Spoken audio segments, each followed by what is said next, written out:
Good morning, ladies and gentlemen. Welcome. Thank you very much for attending.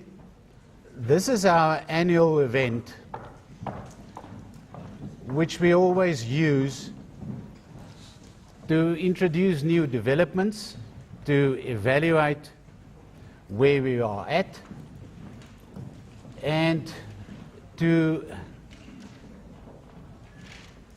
make available information as far as possible regarding the present or the current state of affairs. This year we will also use the opportunity to introduce you to one or two new projects which we believe will make a significant difference in our lives. Many of you have been members for, if not many years, even more than a decade. Where's Revlon? Revlon Lesele. Where's Revlon? Revlon Lesele is supposed to be here. He is member number 263. Which means he became a member around about 2004, 2005. And in his absence, let's give him a round of applause.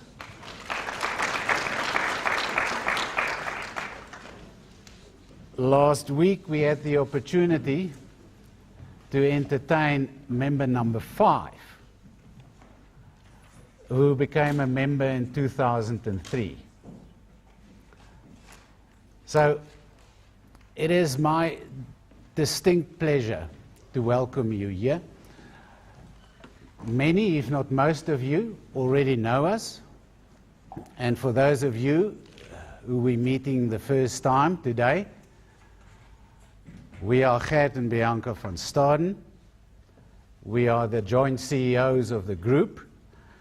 And for those of you who have heard this many times over, my apologies.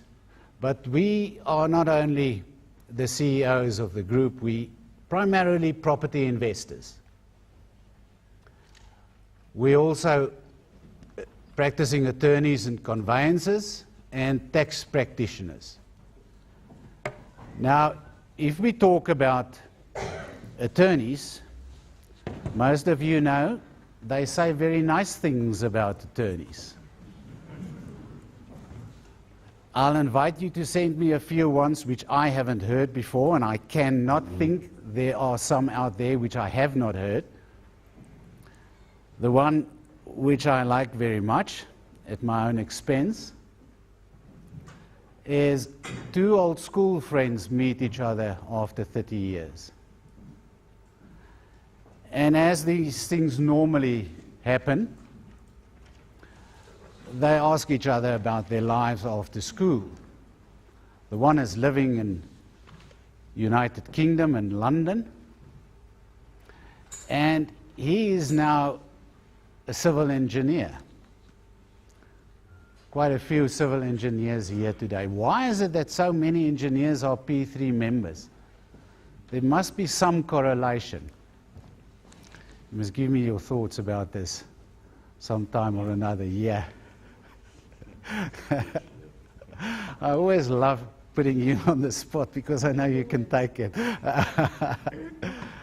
In any event, so what happens, the one who remained in South Africa after school is evasive about what he does, until eventually he gets to a point where he says to his old school friend, actually, I'm an attorney, but please, if you ever meet my mother, she is under the impression that I play the piano in a brothel.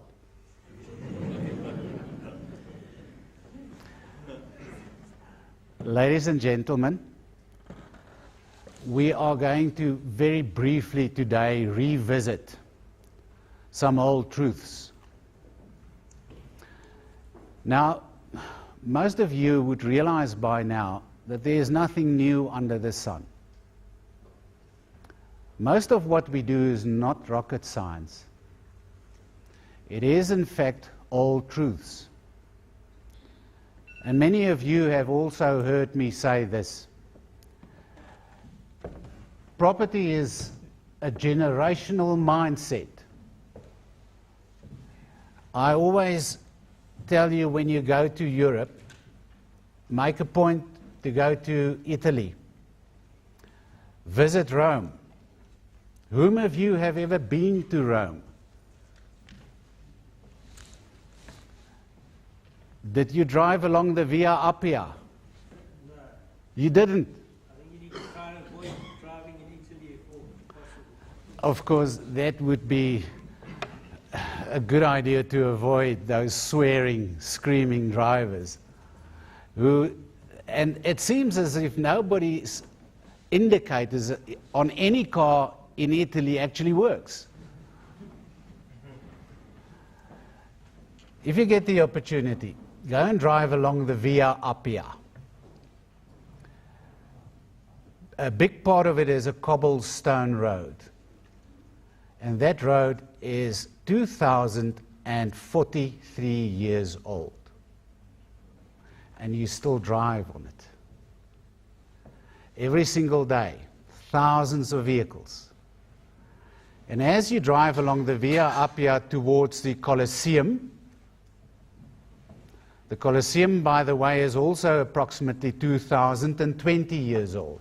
Actually, at the moment, 2,036 years old. It was constructed in the year 20 BC.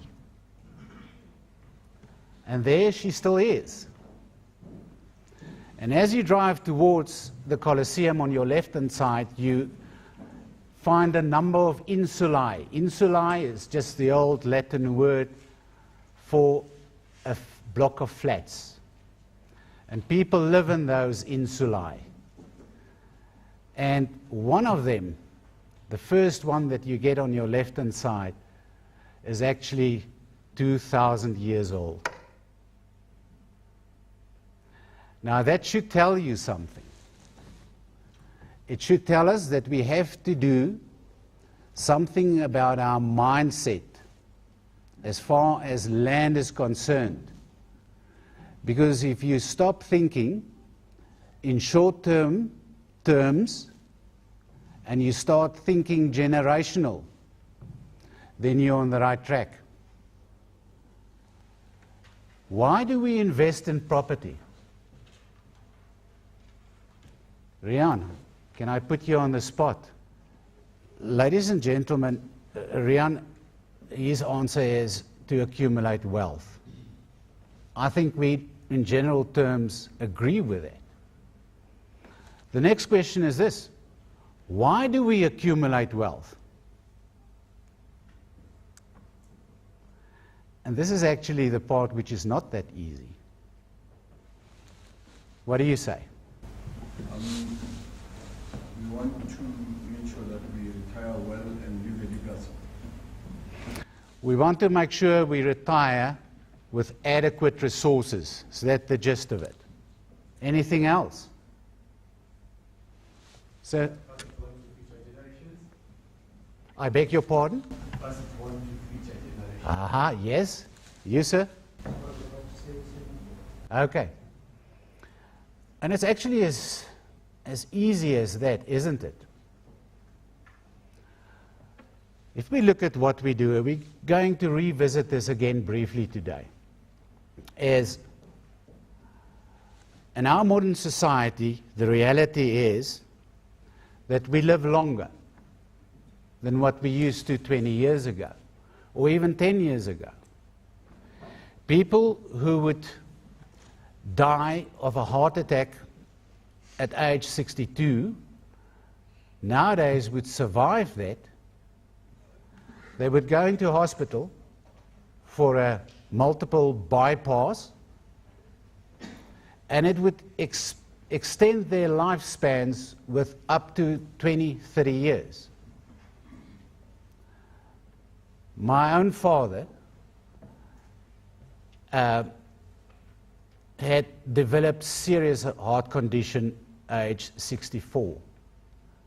rushed to hospital, operated on. Today he's 84 years old. And our senior partner, who turned 2 during June, who just for interest's sake is also a property owner in his own right, he takes his grandfather for a walkabout almost every single day. And the two of them work, if you so wish to call it, in the garden. And the interesting thing is this 84-year-old man who had a serious heart condition when he was 64 years old, he keeps up with this 2-year-old. These are the realities in our modern society. The flip side of the coin is this. Our pension schemes